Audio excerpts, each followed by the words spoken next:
X equal to √3 plus √2 x square minus 1/x² মান বের করতে হবে। এখন দেখো এক্স ইকুয়াল টু আছে √3 প্লাস √2, তাহলে এইটার মান আমাদের আসবে 1/x এর মান ঠিক এটা প্লাসে যদি থাকে তাহলে এর মান আসবে মাইনাস, অর্থাৎ √3 মাইনাস √2। এখন এই দুটো যদি আমি যোগ করি তাহলে এক্স প্লাস 1/x এর মান আসবে, এই মাইনাস √2 প্লাস √2 কেটে যায়, তাহলে থাকবে 2√3। ঠিক এইরকম যদি আমরা বিয়োগ করি অর্থাৎ এক্স মাইনাস 1/x করি তাহলে দেখো আমাদের এই √3 কেটে যেয়ে থাকবে √2 দুটো, অর্থাৎ 2√2। এখন প্রদত্ত রাশি কোনটা? x² minus 1/x²। এখন এটার সূত্র আমরা কি জানি?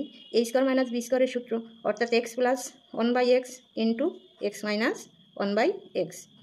এখন মান দুটো যদি বসিয়ে দিই তাহলে x প্লাস 1/x এর মান 2√3 ইন্টু x মাইনাস 1/x এর মান 2√2। তাহলে এইখানে আসবে কত? 2 দুগুণ 4, আর এটা √3 এটা √3, তাহলে ভিতরে গুণ করে দেবো 3 দুগুণ 6, অর্থাৎ √6। অ্যান্সার হবে 4√6।